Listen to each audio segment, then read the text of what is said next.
Good afternoon, everyone. My name is Michael Dever, Director of Public Works for Cuyahoga County, and thank you for coming to today's February 8th, 2024 County Planning Commission meeting. Good, Annette? Call the Yes. roll. Mayor Burke, Here. Councilperson Conwell, Mayor Daley Jones, Here. Director Dever, Here. Mayor Gallo, Director Juan,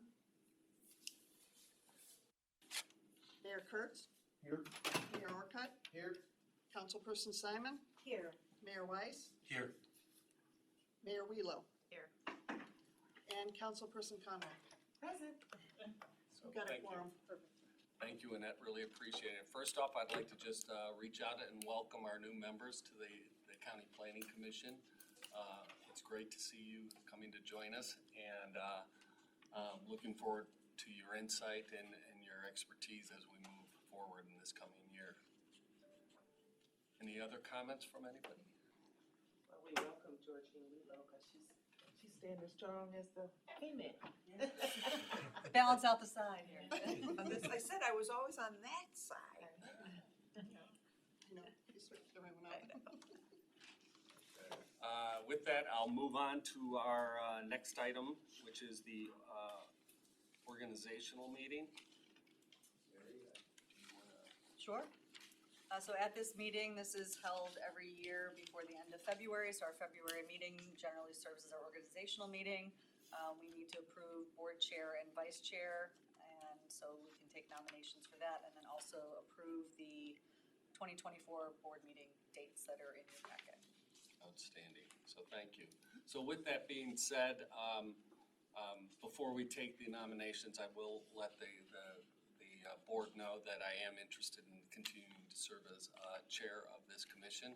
I really enjoy the role. I'm fortunate that my office is right up against Mary's office next door here on the 5th floor.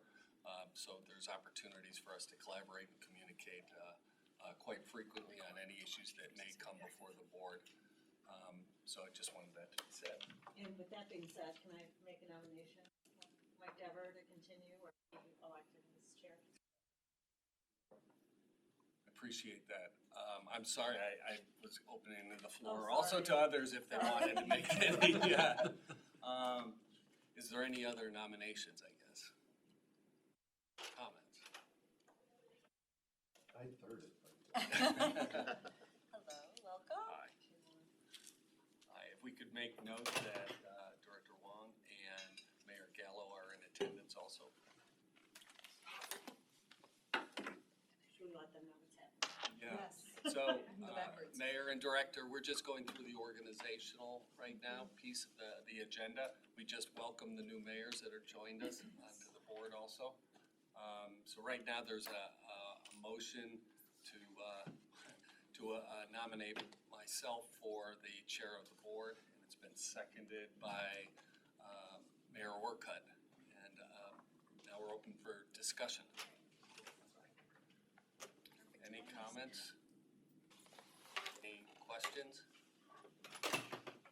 So on the motion, all those in favor say Aye. those opposed. That motion carries. So thank you. Now I'd like to open up the nominations for vice chair for the County Planning Commission. So I am currently serving as vice chair for quite a number of years, and I would like to serve again. I have institutional knowledge with the new government since we formed in 2011, and ask for your support. I enjoy this, and I really like working with all the mayors and other members of planning. Nomination. Second. Nice. Okay, and seconded. Who seconded? Mayor Kurtz, thank you. So nominated by Councilwoman Conwell, seconded by Mayor Kurtz. Any other nominations? Seeing none, I'll close the nominations.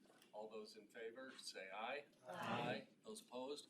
That motion carries. Thank you so Congratulations. much, Thank you. everybody. Thank you, everybody.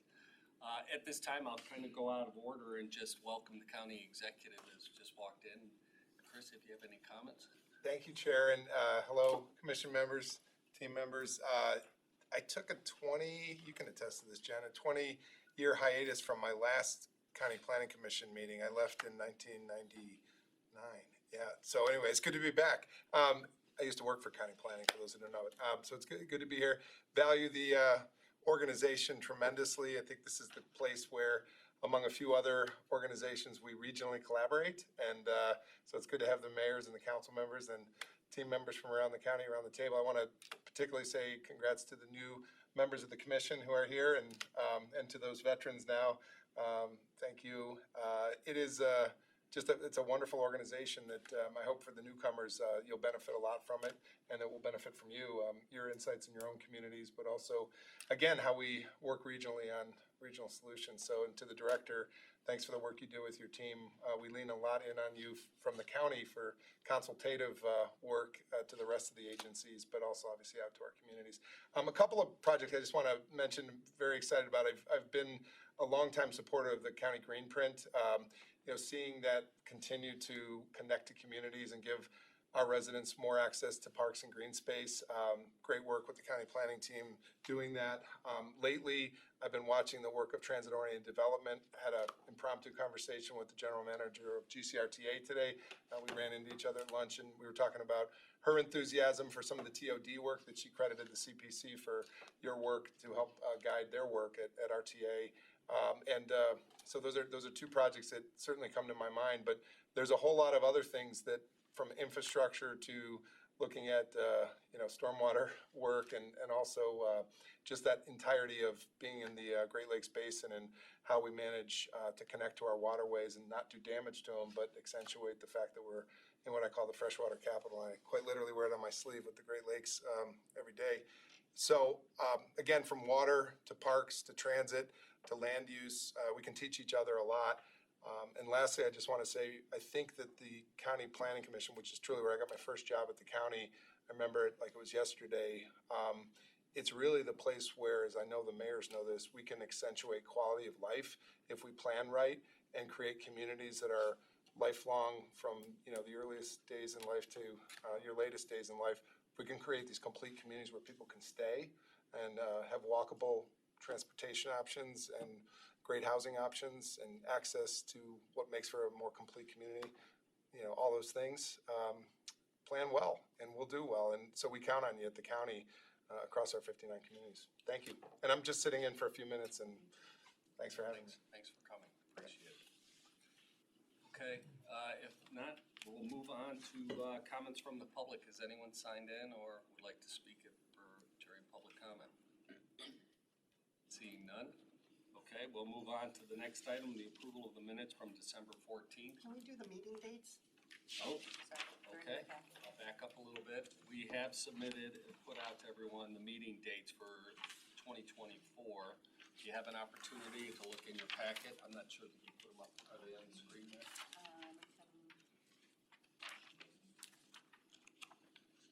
Hopefully you've had an opportunity to look through the meeting dates that are being proposed for the year. And this will get all of our calendars somewhat organized going forward. So unless there's any clear reservations on the meeting minutes. No, we don't have them up there. Okay.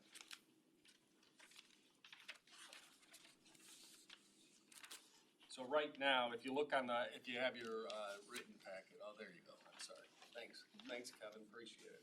So those are the tentative dates of the meetings to come up throughout the year here.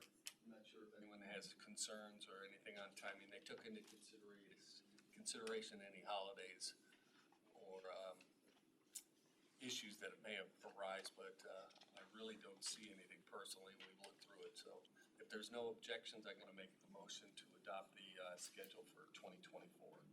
Second. And for the new members, you'll see that every other month is tentative, so if we don't have items that require board approval, we will not have those meetings, so we'll let you know in advance. Okay, no objections. All those in favor say aye. Aye. Those opposed? That motion carries. Thanks again. Appreciate that, Annette. Okay, then we'll move on to the minutes for the December 14th meeting. We have a motion to adopt. So moved. Second. Anybody have any comments or questions? Seeing none. All those in favor say aye. Aye. Those opposed, that motion carries. Okay. Did you need it? Annette, you have? I was wondering who was it on this side? I didn't see. Mayor Daley made the motion. Thank you.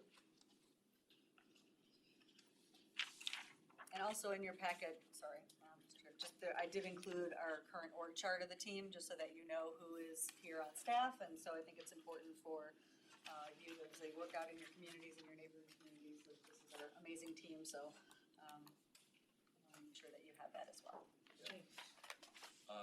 Also, you were able to, I'm not sure if the new members were able to get their photographer Yes, yes. photographed earlier today, so Everybody that's outstanding. So I'm sure that'll be posted within the next few days. So, okay, let's move on to the resolutions. Items next, Mary? Yes. Our first item is resolution number 240208-A. Allison Ball, Planning Initiative Specialist, will present to you on this resolution. Great, hi. Thank you. For those of you who don't know me, my name is Allison Ball. I'm a Planning Initiative Specialist here at County Planning, and you may recognize my name from some other illustrious grant programs in the county, such as the Clean Ohio Green Space Program and the State Capital Infrastructure Programs. So today, the Cuyahoga County Planning Commission Board is asked to approve the resolution authorizing the County Planning Commission to administer the Cuyahoga County Healthy Urban Tree Canopy Grant Program for program year 2024. In 2019, Cuyahoga County commenced this grant program to assist communities and nonprofits and projects that would significantly improve tree canopy. In 2011, there was a tree canopy assessment, and the canopy measured at 37% of the total land area of the county. And in 2017, we had a follow-up assessment, and it showed that there was a 34.7% loss of tree canopy. And there's a number of reasons for that. And this net loss of about 6,600 acres of canopy represents 6.1% decline of, that 34.7 is the measure of the tree canopy, and it's a 6.1 decline percent. That's a big difference too, so please note that. And the Department of Sustainability advocated funding for this program for at least 5 years. We did take a hiatus in 2020 because of the pandemic, so this will be our 5th program year. So the grant is offered to county municipalities, community development corporations, school districts, library districts, and nonprofit agencies that specialize in environmental issues. And the county planning designed this grant program, oops, it's already there, sorry, in conjunction with the Cuyahoga Soil and Water Conservation District, the County Board of Health, and the Department of Sustainability. So again, this program also grew out of the initial Cuyahoga County Climate Change Action Plan. It was one of the strategies identified. The goals of the program are to preserve existing tree canopy as well as increase tree canopy. Trees as urban infrastructure appreciate in value over time. The benefits of trees include carbon capture, energy savings, slowing and capturing stormwater, as well as public health, just to name a few. So in addition to planting trees, we're looking at protecting the existing tree canopy and establish plans and policies that promote and advance tree canopy. The Ohio Division of Forestry estimates the economic benefits of large trees is at $80 to $120 in savings per year, while a small tree averages $15 per year. So just planting new trees over and over, we're not getting the same bang for our buck in just looking at planting trees. So we do emphasize that protect existing tree canopy. So that's why that is highlighted. So this is the geographic scope of the awards from 2023. And you'll see that there were 19 projects funded And since the awards were announced in July, there have been 322 trees planted, 60 trees pruned, 5 tree inventories and/or for urban forestry plans completed, 168 mature trees treated for root color, surgery, root invigoration, and treatment for various pests and diseases. And there's 4 residential outreach programs that have already happened. The program year to date, you can see there's 97 projects awarded, funds to 44 applicants from 24 municipalities, because again, this includes the nonprofits and the CDCs. This resulted in the planting of approximately 8,700 trees, including 1 high-impact reforestation project. There was one project where they were planting just tiny little, they're called whips, and it was a riverbank restoration project. So again, some of those may not make it.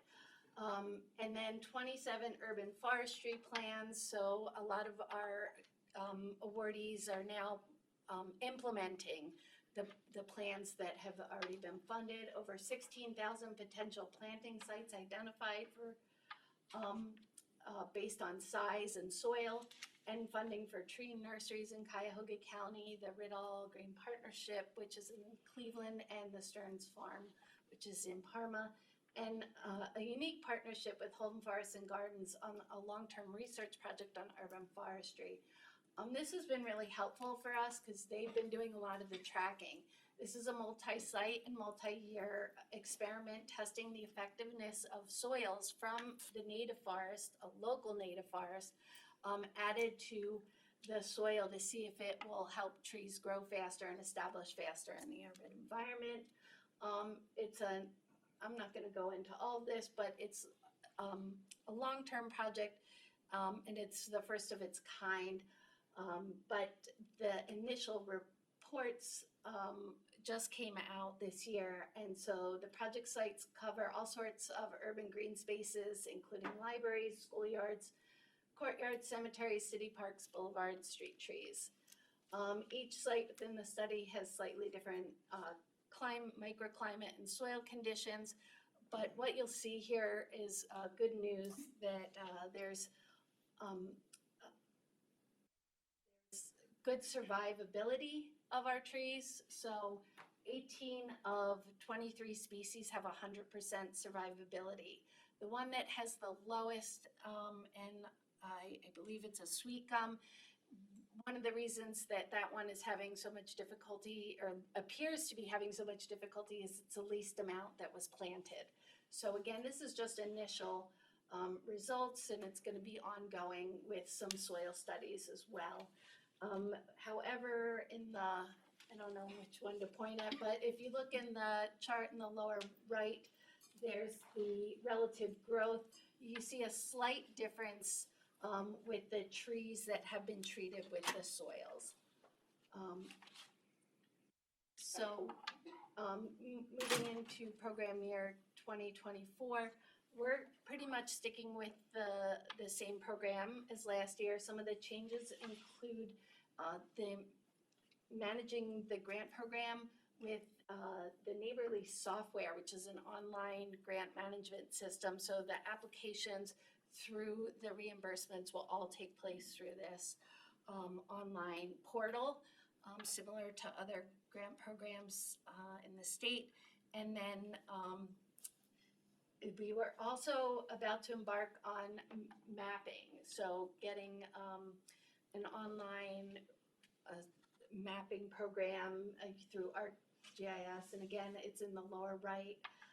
And again, I can report on that more as it develops. We're just kicking this off, but it'll be to track the trees, but it will also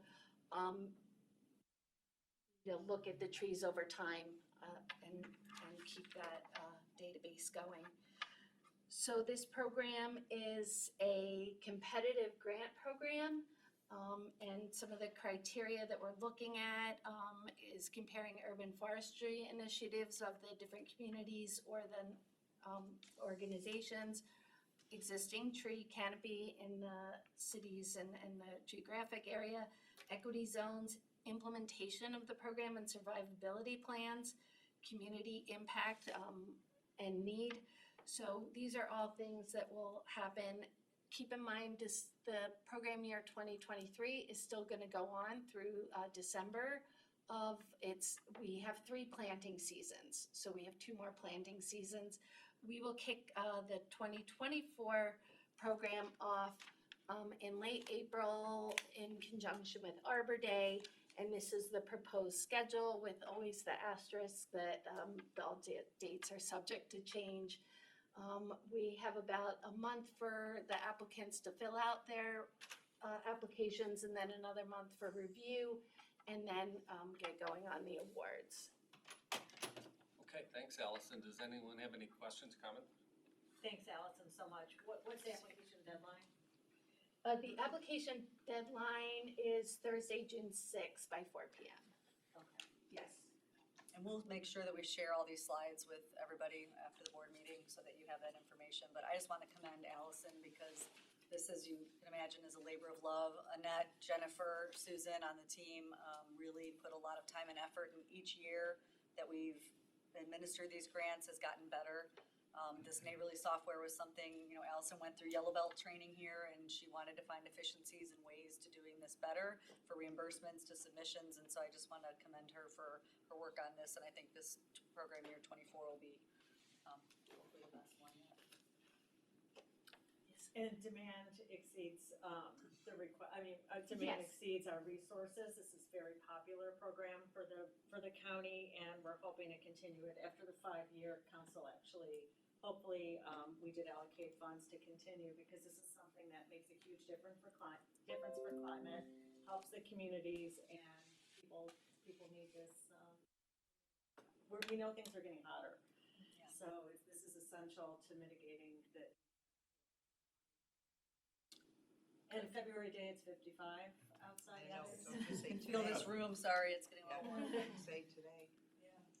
So I'll make Mayor Orcutt. Thank you very much.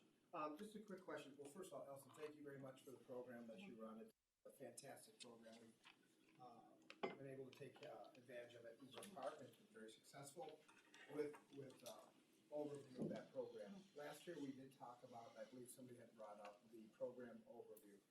What steps have we taken? Have we improved on that? Have we gotten better at that? Can you talk a little bit about how we go and check on these trees after they're planted? Sure. So after last year's meeting, we always had a quarterly report, but now we meet weekly and we send emails, and they get their frequency increases the later the report is. So we're able to keep track that way. We also have a way, we are tracking where these trees are planted. We're requiring the applicants to list all these trees. Some of the applicants do find the paperwork a little paper heavy and again, that's why we're going online, because we don't want to kill any more trees. But it is time intensive, I should say. And the other thing is the mapping program that I'm going to be working on, and I'm meeting with the folks in IT tomorrow afternoon to go over the input, what we want to look at, what we want to check, and just also how to make it easier for the awardees. So those are some of the things, and an annual report. This past year in 2023. After that, we also will have an annual report back. For 3 years, even if they haven't heard from me for a year, they'll get a reminder and a form, and it'll be online and hopefully really easy to fill out. Mayor Kurtz? Allison, that great program, great job. I think the point I want to make is that the GIS, the mapping, being able to help communities use the expertise of the county to get engaged more and more professional, more sophisticated. I think that would be a great tool for the county to be able to share with the different communities within the county, because each one is different at a different level of sophistication. And I think this would be a great opportunity myself. Thank you. I'll take that to the meeting tomorrow. Yeah, and I'd just say, you've heard about our geographically informed government, the GIG program that we're working with IT on. Mayor, right to your point, we want to be a planning resource, but we want it to be a two-way interface with your residents as well, where they can upload to us information in the community that matters to all of us. So, and the tree canopy is a perfect example, actually. And the municipalities with it, too. yeah. Yes. Use that Yes. process. Yeah, and to Councilwoman Simon's question, I think we have $1 million back in the program too. Right, Help we fund. put it- Yeah, thank so, yeah. I don't mean to interrupt. I don't Just can't know. help. Good question, Good points, but- Has City of Cleveland participated in the grant program thus far? Yes, they've participated in two ways. So they have been an applicant and the CDCs have been an applicant. However, we also partner with the Cleveland Tree Coalition. And for some of the CDCs, we have been able to split the awards with them so that some of the funds can go back to the county communities. And so they've been able to partner with us on this. And one of the challenges of mapping is working with our partners at the Cleveland Tree Coalition and the Western Reserve Land Conservancy and Holden, so that all the different data that we're collecting can go in between these, easily between these sets, so that all the different data sets are compatible and can be exported easily. Is I was something we're concerned looking at. specifically about the cultural gardens area, where there's a lot of, older trees, and who is actually representing. I know they have an MOU amongst themselves in the city of Cleveland. When the storms come and things like that, we see beautiful trees destroyed, and just wondering, is anybody advocating to Yes, they've replenish some of those trees? They won an award. I'm trying to remember who, because it was Domebrook Watershed had one of the awards. The Cleveland Museum of Natural History had received an award. So the cultural gardens have received money. And in fact, earlier this morning, I just heard from a new staff member at Shaker Lakes asking me when the program was going to open. So. And that final question, is there anywhere on the website that we can look at all the previous grant recipients that have won during this program? Do we have anything like that? Or no? Yes, we do. I'm looking at we have is it similar to the infrastructure in Clean Ohio with the historic? Yep. So, yes. I can also address to the chair, the councilwoman's comments. So we have been partnering with our local CDCs, especially our focus has mainly been on completing green streets and really kind of removing as much of that hardscape as we can from our street infrastructure. And that's been hugely beneficial now that we have a completing green streets coordinator that is really gung-ho about making sure that we have the trees. And to your point about the cultural gardens, we'll follow up too about that. And also, you probably remember this from the Holden Parks Trust, but the focus now is not just planting, but maintenance, and the timber stand program that they've invested in, I think $25,000 a year through Rock Park, through the nonprofit that's partnering with you guys. That I think, the more we can work with the municipalities on planting, yes, but maintenance for sure, and make sure that they're sustainable. Even the consultant there, Tom Zarfis, could be a resource to some of the folks if, just as a. Okay, any other further comments? If not, I'm gonna make a motion for the planning to administer this urban tree canopy program, which is resolution 240208-A. So moved. Second. All those, any other further comments, questions? All those in favor say aye. Aye. Those opposed, that motion carries. Thank you. Thank Thanks, you, Allison. Thank you. We'll go to the next item. Next item is resolution number 240208, 208-B. Megan Cheney, AICP, one of our senior planners, is here to discuss the Willow Grove RMFT subdivision. Hello, everyone. Before I dive into this, I want to recognize several people here today. We have Joe Schaller, who's the township engineer, and the township legal counsel, Dave Rippenhoff. We also have from Gross Builders, Rick Porter and Trent Dye, as well as their engineer and legal counsel. So they can answer any questions that I'm not able to. The Willow Grove RMFT subdivision, RMFT stands for Residential Multifamily Townhouse, was the application for preliminary plan approval was submitted on January 10th. And the project involves about 13.5 acres on a 30-acre site. It involves the proposal of 50 townhome dwelling units, 772 lineal feet of roadway, 1,675 lineal feet of sidewalk, and 2.7 acres of open space. So this represents a portion of the a plan that was approved dating back to 2013, and I'll get into the history of this in just a moment.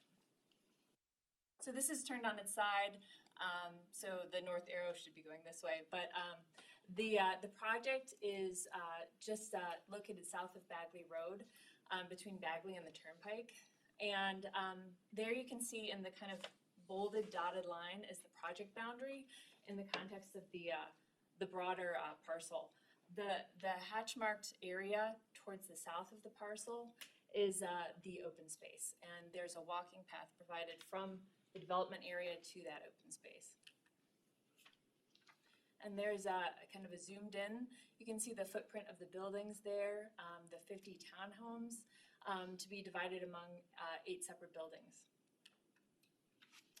So this project dates back about 20 years. The original plans proposed 202 dwelling units, townhomes, on roughly 30 acres of land. They received approvals from the township, I'm sorry, that says 2003, it should be 2005, from the township and the county in 2005.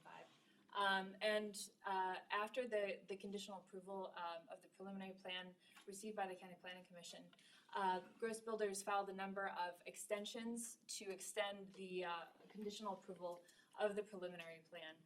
The final extension expired in 2009. In 2013, Olmsted Township rezoned the parcel from residential multifamily back to single family. Now that's about that same time, Gross resubmitted their development plan for approval of the township. It was denied, and a lawsuit was, they've been in litigation with the township for the past 10 years or so. Just this past year, in 2023, the Ohio Supreme Court ruled in favor of Gross Builders and ordered the district court, ordered the township BZA to issue a zoning certificate authorizing the development of the 2002 plan that was submitted in 2013. So county regulations have, however, been updated since 2013, and specifically section 106.3A of the county subdivision regulations specifies that developments larger than 50 units have to have more than one point of egress. So although the plan was involved at the township level and the township was ordered to issue a zoning certificate, they still have to conform to county regulations. So in November 2023, Gross Builders submitted a new plan that, although it's in keeping with the original 202 unit plan that was the subject of the court hearing, it only included 50 units to meet county criteria. There were several remaining questions and concerns from reviewing agencies, and Gross Builders opted to petition the commission to table hearing that resolution at the December meeting for them to address those concerns. So this past January 10th, Gross Builders resubmitted the plan addressing those concerns. It should be stated that although this development conforms, it represents a portion of that original 2013 development. This is a separate preliminary plan. Any subsequent development that happens on this site will necessitate an entirely new independent preliminary plan application. And I'll be happy to go back to the plan at any time to showcase that.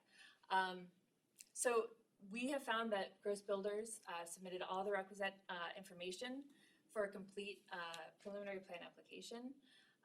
We forwarded that information along to all of our reviewing entities, and our reviewing entities have also found that it is substantially meets county and township regulations and requirements, and those needed to approve a preliminary plan.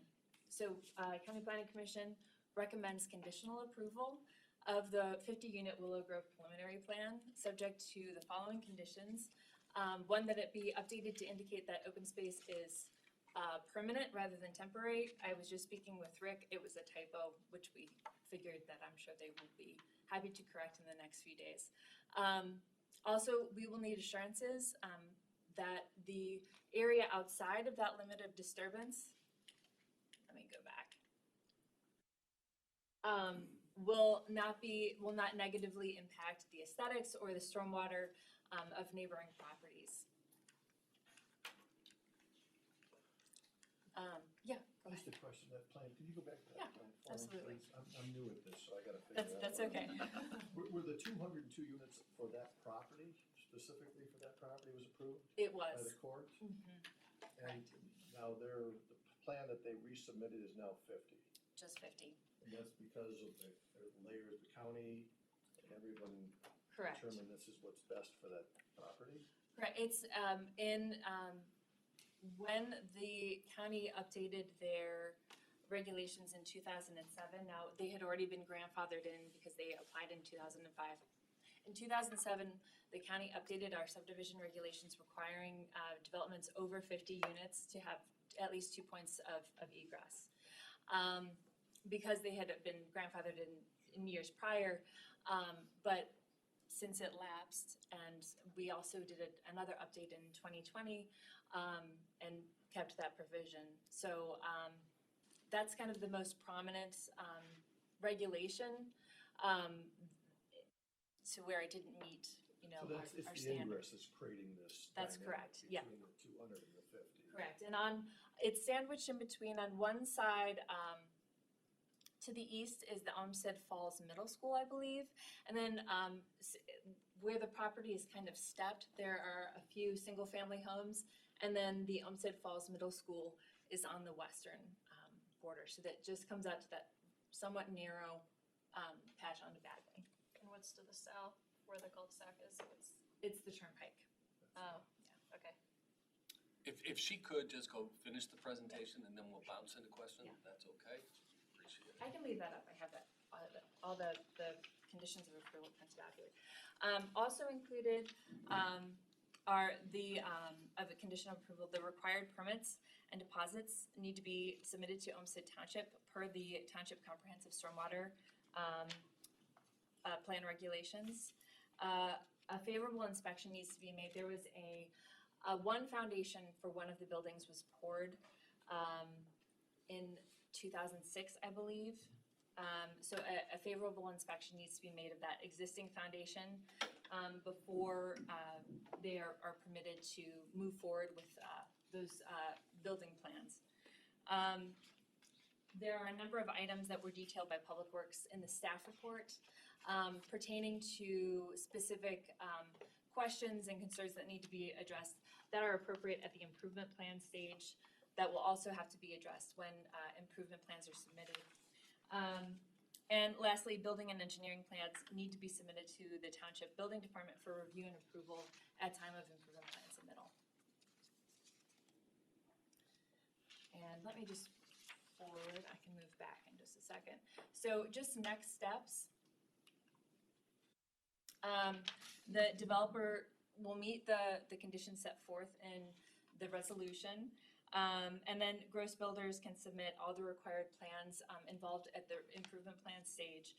Once those improvement plans have been accepted by the township and the county, gross builders can then move forward and start construction of improvements. And then lastly, they can file for final plat approval. The conditional approval of this preliminary plan is good for a period of 2 years. So that all happens within the span of 2 years. Okay, thanks, Megan, appreciate that. So with that being said, is there anybody else that needs to present on any of these items? No? No. I'll go to questions from members of the board. Questions, comments? Councilwoman Simon? Where's the township on this? Good, just stand up and say who you are, that's great. I'm Joe Schaller, I'm consultant for Olmsted Township. The layout as we see here, township is is of the opinion that the certificate of zoning that was issued in last year, this is consistent with that. So that, along with some of the information that's gone back and forth relative to the individual concerns about hydraulics and things like that, those have been addressed. They're in review right now. The township is of the opinion that because there's so many entities relative to review of these certain things, that we have no real issue. Conditional approval is what we would recommend. Thanks, Joe, appreciate it. For the 2 years, for this conditional use window, they've got to satisfy that within that time? Yes, And if not, then lapse, what? right. Right. They can petition if the construction of their improvements or the review of their improvement plans takes longer than expected. They can petition the planning commission for an extension. So, yeah. They, in the previous set of subdivision regulations, the preliminary plan was only good for 1 year. So we had a lot more developers coming back and filing for extensions, which was partially why they kept coming back, yeah. Okay, thanks. If I could, I'd actually ask somebody from Gross Builders or Rick Porter or one of the representatives if they feel they'll be able to meet the conditions of the permit over that two-year window. Rick Porter with Willow Grove and Gross Builders. We're agreeable to all the conditions. Thanks, Rick. Mayor Wheeler. Mayor. So I have a question about the existing foundation that you have to look at that was poured, what did you say, I believe it was 2006? 2006? It was roughly 2006. We had a building permit at that time. Obviously, it didn't go vertical past the footing. In 2013, we reapplied for that building permit. At that time, we had a structural engineer verify that the foundation was able to be built upon. And that's our plan again, is to have our structural engineer go out there as we apply for the building permit. Make sure that's structurally sound before we go vertical. Okay, any other further comments, questions? Just in regards to new developers, and we have the tree canopy program. Do the new developers come with development of trees and whatever they're So we have some regulations that one tree has to be planted for every, I believe it's 30 feet of street, minus the width of the driveway. And I think that's something that needs to be revisited, particularly in these attached developments with townhomes where driveways are very wide. So we have that in there. I think it needs to be revisited. And to that point, there's been discussions just along some other things that have come up during other developments and other requests that we really do need to look at subdivision regulations and townships looking at zoning and how do they fit and how do we make sure we're keeping it up to date, especially when we've run into things that maybe it's not as clear as it should be, so. And in particularly in light of climate issues and our work with tree canopy, I think that's part of the revisions that we're hoping to put in. So maybe it's an overall site percentage rather than conforming to the lineal feet of a roadway.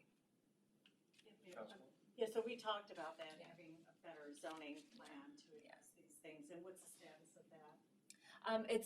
They've started. I've been working on edits that I have not yet vetted to our reviewing entities, but hopefully that'll come in the next couple of months. Can we have that by the next meeting, a draft? I think that's possible. I'll talk to Mary about it. I think that's possible, yeah. At least a red line version draft, I think we could have there, not finalized, but. Put that in the minutes. Any other comments, questions from members? not, I'm gonna make a motion to approve the preliminary plan for the 50-unit Willow Grove subdivision, resolution 240208-B. Second from Mayor Kurtz. Any other further comments, questions? Good luck. Seeing none, all those in favor say aye. Aye. Those opposed, that motion carries. Good luck, thank you. Thank you, Megan. Keep Megan there. And right here. Our next item is resolution number 240208-C. Okay. And before we move on, I'd like to recognize Jim O'Connor from Pulte Homes in the back there. As well, and then I'm sorry, Brian Sowers from Public Works has been here. He's also available to answer any questions on the Public Works side of things, so thanks, Brian. Thank you. Sanctuary Preserve is a planned residential development subdivision. This is a portion of Phase 3B. A final plat was submitted on January 11th of this year for the remainder of Phase 3, which we refer to as Phase 3B. The project involves roughly 3 acres within Phase 3 to create an additional 16 sublots for single-family residential detached homes. This is a phase of an overall development that proposes 136 sublots to be built in 5 different phases. You'll see phase 1, 3, and 4 in the yellow, orange, and red are Pulte side. Another developer who actually started the project is in charge of developing phase 2 and 5 that has not yet been developed. Improvement plans have not yet been approved for either of those phases. So you see there kind of a zoom in of phase 3. This whole project is located south of John Road in the township. So those first 12 sublots were created this past summer, and you'll see those sublots highlighted in yellow represent the remaining portion of this phase. So I know you guys, everyone has seen this this development quite a bit. Just to provide a quick recap, this dates back to 2020 when the Planning Commission reviewed the overall master plan of the development and conditionally approved that along with phases 1 and 2 preliminary plans. In May 2020, additional preliminary plans for phases 3 and 4 of the Sanctuary Preserve were also conditionally approved. Fast forward to 2022, Pulte submitted a application for final plat approval for phase 1, which involved the creation of 38 sublots for single-family homes, which was conditionally approved. Subsequently, phase 2, which was Valori, and phase 3, which is Pulte, those developers submitted improvement plans for review shortly after phase 1 was approved, the final plat was approved. And those were reviewed in tandem with improvement plans for phase 3 being accepted before phase 2. Pulte requested of the Planning Commission to approve a modification, a one-time modification of the county subdivision regulations that requires phase developments to be built sequentially according to their phasing plan. And in April 2023, Planning Commission approved that to allow phase 3 and 4, also both Pulte, to move ahead of phase 2, which is Valori, provided that only 12 sublots be created in phase 3 while only one entranceway exists. And then once a second point of egress was constructed, inspected, and approved by the Township and County Public Works, the remainder of phase 3 as well as phase 4 could be submitted for final plat approval. So Pulte went ahead and completed the improvements for Phase 3, and in July of last year, they submitted a final plat application for Phase 3, referred to as 3A, which the County Planning Commission approved conditionally via resolution number 230713C, which authorized the creation of those 12 sublots. So that is in keeping with that that regulation that I referenced for Willow Grove that requires subdivisions with only one point of egress to have only no more than 50 units. So 38 in Phase 1, 12 is as a portion of Phase 3. After that was approved, Pulte went ahead and constructed the second point of egress and the roadway that extend to that in their Phase 4. That was inspected and found acceptable by both the township and the county. And then this January, Pulte submitted a final plat for the remainder of Phase 3, which we call Phase 3B. And that proposes the creation of additional 16 sublots in Phase 3 that represent the subdivision of those blocks I and J that were created last summer. The County Planning Commission found that all requisite information was submitted for a final plat approval packet application. We circulated those materials to our reviewing entities, and it was found acceptable. The conditions set forth in the Phase 3 preliminary plan were met, as were the conditions for the modification that allowed the rephasing of the phasing to go out of order. So the County Planning Commission recommends conditional approval of this Phase 3B subject to the following conditions: that the plat is updated to include ownership of parcels. That has actually already been updated and submitted to our tax map department and found acceptable. Written assurances that from Pulte that any adjustments needed to a temporary lighting that they have along that roadway in Phase 4 will be taken care of by Pulte if deemed necessary by either the township or the county, and we have received that assurance as well. The township would like barriers to be installed in a portion of the roadway along Phase 4 that ends in a cul-de-sac. The township just being worried that people might turn down there inadvertently while construction is still occurring in Phase 4. Temporary egress or ingress easement is provided to the township until that roadway is dedicated. Application for temporary access signage is also needs to be submitted and approved by the township. And I should note too that all improvements for Phase 3 were dedicated last summer along with the application for final plat approval of Phase 3A.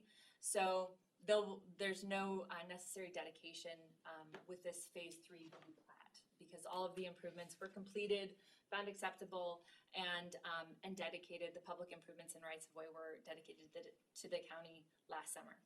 So next steps, once the conditions have been met, the director, Mary, can sign the final plat, and then the developer can take that plat and get it recorded. Thanks, Megan. Questions? Just quick. Yeah. I heard twice you referred to reviewing entities. That's, you know what, that's, yeah, I should, so you should clarify. Or what? It sounds like, go ahead. We, that's just, it's us, it's County Planning Commission staff, it's County Public Works, both in the sanitary and the roadway division. It's the township, it's Soil and Water Conservation District, and in some cases, it's the Regional Sewer District. Okay. Yeah. Thanks. Sorry. No. And all that information is contained in the staff report with all those recommendations. Yep. Engineer Schaller, question, comment? Just Joe Schaller, representing Olmsted Township, just to confirm the concerns relative to the temporary lighting have been submitted to the township. They're under review. The issue of the temporary signage has been submitted, and that's also in the process of review. So again, our position is they've met all of the concerns that the township has, And again, subject to final approval with all the other agencies, we would recommend that this be approved. Thanks, Joe, appreciate it. Any other comments, questions? Mayor? Thank you, Mr. Chair. What was the response from the County Soil and Water Conservation District? They had no issue. No They comment. recommended approval. Thanks. Any other further comments, questions? So I will make a motion on a conditional, or, if the conditions of the permit are met, that the final plat approval for the remaining portion of Phase 3 of the Sanctuary Homestead be approved. Resolution 240208-C. Do I have a second? Second from Mayor Burke. Any other further comments, questions? Seeing none, all those in favor say aye. Aye. Those opposed, that motion carries. Thanks, Megan. Thank you. Thank you. Okay, we'll move on to the next item. Mary? Yes, okay, so we are done with our resolutions requiring approval. If you remember at our last meeting, well, now that some new people are here, you don't know, but we have been working on establishing a new logo and branding, and I want to thank Kevin, Annette, Rachel, and Susan, who have been working with us in a small group. We did contract with Studio Chartreuse last year, which you approved, and we have a new logo and branding that I'm excited to share with you. So I will let anybody else chime in if they'd like to, but we're gonna roll this out with our 23 annual report. And we obviously don't have budget set aside for rebranding everything, but we're gonna try and do what we can with what we've got, and do some printing in-house of some paper and other things that we can. But our team's really excited to get some swag, and so we're gonna try and find a way to do that. So they're out in the public a lot, so. This is our new logo and branding, so really nice and clean. One of the big challenges that we hadn't updated since 2014. Accessibility is a big issue with things that are both printed and online, and that was one thing that we wanted to make sure that the consultants took into account. So our primary color is the navy with the other colors there. We also wanted to have flexibility on both a horizontal and more of a seal. If we're in a group of other sponsors or other entities, much like the county, they've got a seal and we didn't always fit in there. So we wanted to have some flexibility with that. You'll also notice in this version, we've got Cuyahoga County Planning Commission, and county planning is really bold. That's the name that we go by short. We had a little bit of identity crisis, but we said this is really who we are. So this is really for our external markets and our primary logo. And then we looked to have a secondary logo to really say if it's internal and we know we're in Cuyahoga County, that we just look at county planning with a tagline of inspiring Cuyahoga's future, so that Cuyahoga is still part of that. And then just some secondary logos with seals and just monogram without verbiage. So I hope you're as excited as we are. It's really nice. Thank you. Yeah. Very I crisp. looked at all- I was fortunate enough to see all the Yeah, different, you had the big flip samples. chart. This is Right. And I was here, not that anybody cares, when we changed, the existing logo was when the new government came in under Glenn, who was leading, and, you know, it's here. And it's so, I don't know, this is so much better, I think. Thank you. We're really excited, so, thank Nice you. job. And we really did get a bang for our money. I mean, we just, you know, the contract was cheaper than all the other ones that we got proposals from, and they were just fantastic to work with, female-owned business, and they were just terrific to work with. Yes, sir. The success you had ought to be articulated somewhere where other communities might want to use their services as a thought. Yeah, they were really great to work with. I can attest to that. Rachel Novak, she's responsible for the Garfield Heights logo through our master plan, and we thought it was great when we first saw it. You know, we asked for permission to adopt it, and so it's good. Rachel's been great, and now that we've got all the art files, Rachel and team are working on templates, so we can come up with standardized templates for PowerPoint, our InDesign documents, Word documents, and having some fun with kind of what our new business cards will look like, and email signature lines and letterhead and all of that great thing. So we're we're gonna wait on the business cards because, some of you may know, but the county's looking to shift from .us to .gov. So we don't wanna print our business cards and have to change the email address, so I think everyone's got enough to hand out and we'll get rid of those first, so. And I should have mentioned sooner, hopefully most of you know Chris Alvarado here. He is our, regional collaboration, Director of Regional Collaboration. Yeah. Okay. If you don't know him, get to know him. He's your best friend, and so he is here to help, and he is also an alumni of the Planning Commission, so we're happy to have him here at the county. So, okay, next up will be Jennifer for a financial report, and we will rounding the corner soon and get you out of here. So, thank you. Well, good afternoon, everyone. I'm Jennifer Carafa. I'm the manager of business services here at the Planning Commission. So I appreciate your time today. I'll try to be quick. I plan to present to you some highlights about our finances. We'll be looking at both last year and at the new two-year budget, and we can close with any questions. So I'll start with 2023, which was year two of the prior biennial budget. Our approved budget totaled over $3 million. We had our personnel costs, which were and are our largest expense. They comprise both of salaries, noted there at $1.535 million, and benefits at $386,000. This combined appropriation accounted for about 90% of our approved budget in '23. This budget also included $1,047,000 in total contract funds, of which $950,000 was dedicated for a new round of funding for that Healthy Urban Tree Canopy program. And that grant funding was part of our operating budget last year. Even though we don't use it as operating, we're simply a pass-through entity for those funds. So that left about $40,000 for our basic operations. These are things like office supplies and software, employee development costs, and a few charged back for county-provided services. Those kinds of things are like the mail and photocopier, fleet vehicle use. So not a whole lot of money to run a business, but we manage on $40,000. So how did we do? In 2023, we expended our entire budget appropriation, and we actually had to be subsidized about $3,000. And I went back 10 years to look. It was like, it's been more than 10 years and we ended slightly over budget. So we've really prided ourselves to stay within our approved appropriation and be creative on how we spend our funds.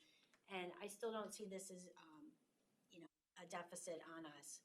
We closed the year below budget in two of our largest account categories, both the salaries and the contracts plus HUTSI grants.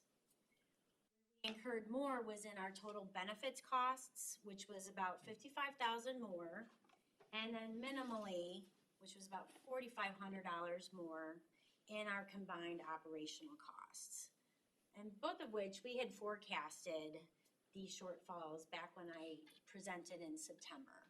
And so we did work to minimize the impact on our overall budget, but we ended the year slightly over. So in late 2023, we began conversations with the Office of Budget and Management to build a new two-year budget. And we provided lots of feedback on our operations and staffing levels. A recommended budget was presented. Oh, let me go back. I want to first mention that we are a general fund agency, and so largely that covers our operating budget. But we do bill clients for services, and we generate revenue from those services.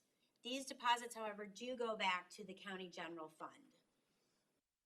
You can see that over the last 5 years, our deposits have varied, and we had a relative rebound of outside revenues post-COVID in 2020. And I think a lot of people realize the need for professional planning services. So we've been able to bring in more dollars back to the county general fund in recent years. we generate those dollars through contracts we hold, whether it's the administration of some of those programs that Allison mentioned, that OPWC funds, or their direct contracts with departments we serve, or agencies like Board of Health, and also municipalities to provide planning and zoning services. So this shows that we forecasted last year we'd bring in $178,000, and we exceeded both our expectation and the Office of Budget Management by bringing in more than $234 back to the general fund. Okay. So moving on, I think I gotta go back though, something was out of order. Nope. Okay. So our county council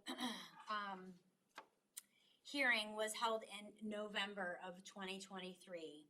And at that time, Mary advocated that our proposed budget was insufficient, knowing how we were going to end 2023.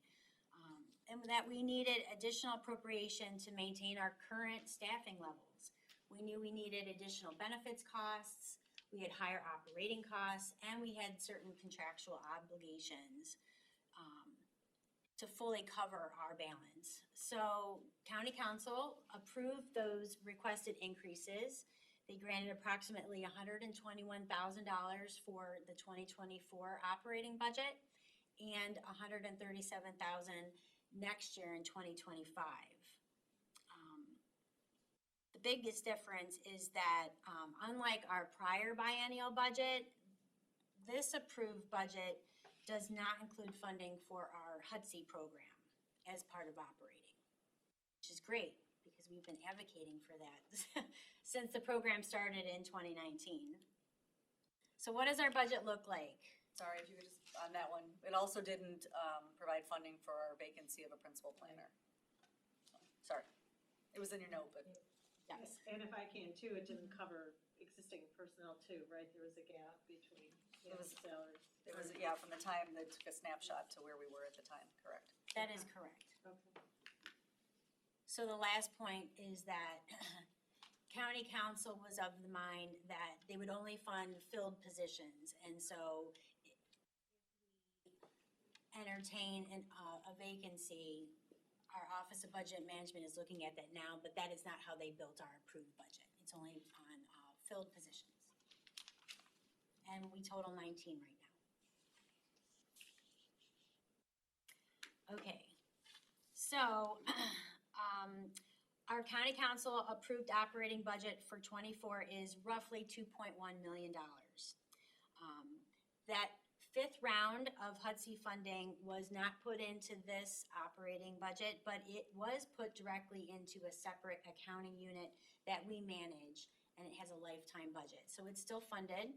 It's sort of questionable if it's funded in 2025, but we're gonna focus on this year. First things first.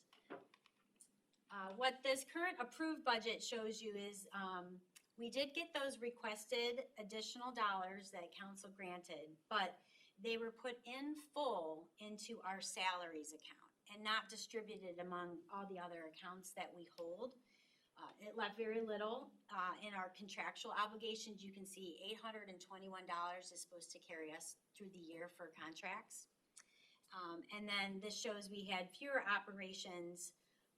dollars for operations at $39,200 than we spent last year. So we have been working with Office of Budget and Management, and I have advanced a request to realign our operating budget to reflect a more realistic breakdown of our funds. So the grand total expenditures remains the same, but our spending authority really needs to be moved out of that salaries account and into three different account categories where they're needed. One is the benefits account, shown in green, the contracts account, shown in the light blue. We requested a $25,000 there, and then the rest in our other combined operating accounts, which is shown in gold. We think this reflects a more realistic and a more aligned operating budget. So we're still working through this with OBM, so it's not permanent. Jennifer, do you need council to weigh in from what we intended? Well, I think where us as an organization needs council's assistance is OBM or us cannot direct a realignment out of salaries or the controlled accounts. It must go in front of council with that action. And so we've been trying to get on a council agenda to do so since January. So it may be a fiscal agenda item or it may be something more, I'll so. follow up. That'd be great. Thank you. And so actually, in closing, I mean, we're very thankful to county council and our council board members that recognize county planning's value, granting us that additional operations so we can keep our operations constant and looking ahead for the new year. So Okay, are there any other questions? comments, questions, Mayor? Couple of questions. The principal planner's position, is there a reason it's not filled? It's not, I'm trying to understand. Somebody, Yeah, so it's a position that requires a lot of experience. We posted it last year. We did not get the candidates that we had hoped to get. I mean, the planning market is really, really tight. So it's to find someone, it's gonna be plucking them, from someplace else, probably, as they're employed. But we have been working with PRC. We have been taking a look at the job descriptions that were approved by council a couple years ago, and we do feel, although we feel really strongly that the AICP requirement is something that should be at that level, we're trying to balance what equivalencies could look like so that if they don't have it, they may need an additional 2 years of experience, and add some additional years. And so we're having conversations with the Personnel Review Commission right now and HR to get that reposted with some equivalencies included so we don't lose good candidates that may not have their AICP. so if you found someone right now, it's not in the budget to, Correct. So we would have to go and request funding for the position if we identify the right candidate. and the second, if I may, Mr. Chair, I thought I saw somewhere between $150,000, $220,000 of reimbursables coming in from outside sources. Some of that is internal, maybe one layer of the county to another. County Public Works Yeah, okay, yeah. contracting with the planning commission to do work on behalf of the executive's office. And some of it is external, some of the percentage is external. More of it is external. Is there a mechanism, so that's really, is there a mechanism that money could be kept by the planning commission instead of going into the general fund all the time? It's a very good question, and we have asked for spending authority one time before on revenue that we brought in, just a small amount so that we could hire a consultant to do a strategic planning session with us. And so that was something where we're looking very specifically on our needs, and so it is something that we'd have to address to say, if we do find a candidate and we're having trouble with money, finding additional dollars for budget for that or professional development or other things that we could request spending authority on some of the dollars that do come in. I mean, we're in this building, we do get a lot of benefits of being a county department without actually being a department, and so we're very grateful for that. So we want to contribute back to the general fund, but for things where we have some deficiencies, it's something that we can do. We haven't done it very often. Thank you. Mayor Weiss? Just help educate me on the budget or on benefits. You said we were slightly over budget last year. I'm assuming benefits are provided across all county departments. So does that really mean everybody was over budget because healthcare costs or benefit costs just went up? Or does it vary by department? Well, it's a two-part answer. I think overall, there have been increasing hospitalization costs and retirement costs. At a previous board meeting, though, there was some issue of whether our allocation was funded at the 30% rule of thumb. And it really wasn't. When we asked for additional appropriation, the prior biennial, again, dollars were put only into salaries and not moved into the accounts where they were needed, but they netted, an overall surplus, so no one was worried. But I think we have historically been somewhat underfunded, that strict 30% of benefits, but it's compensated by dollars in our salaries account. And that is specific to our agency and not a countywide. And I think sometimes, I mean, we have had, you know, the benefit of hiring new staff where a lot of other departments may have been more steady. And so if they're doing a snapshot on the number of employees and what those benefit costs are to that point, and then we add staff, then, you know, there's the bit of a shortfall there, so. I It's will not say- intentional. I will say that, the answer we got from our Office of Budget Management last time was that they really only fund benefits on permanent, full-time employees. Yet we know that we incur OPERS costs and other Medicare costs for our temporary staff, and we have one full-time intern who's with us year-round. So there is a cost to us, but again, that, they claim that was not part of their calculation. So we find ourselves, again, specific to our agency. Thank you. Any other comments, questions? Thank you. Thank you. I know we're at overtime here, and I will just go very quickly. Sydney has been very patiently waiting in the back there. I just want to introduce to you Sydney Bacon. She is our University of Cincinnati intern, just waving here. And Maureen Riley is back there too, a little, one of our workers here. But we've had such great success with University of Cincinnati and Cleveland State and really hiring interns and co-ops so that we can then rehire them for the next time they want to come back and work for us. We've had multiple interns that have come back multiple times, and then we've actually hired interns full-time, so it's a great pipeline for us. And so Sydney's been a great addition to the team, and so just wanted to introduce her. Also, Micah Stryker on our team that most of you have met. He and his wife welcomed baby Cora this week, so it was a little bit late. You know, she was a little bit late coming, so we were just wondering when his last day would be, but everybody's healthy and happy, so congratulations to Micah. I'll keep this real quick because I know everyone's got to get out of here, but project, real quick updates, the 4 planning grant program projects that we awarded last year. We are in the very final stages of those, looking for planning commission presentations, last public meeting, so those will be wrapping up as we head into the next round of planning grants.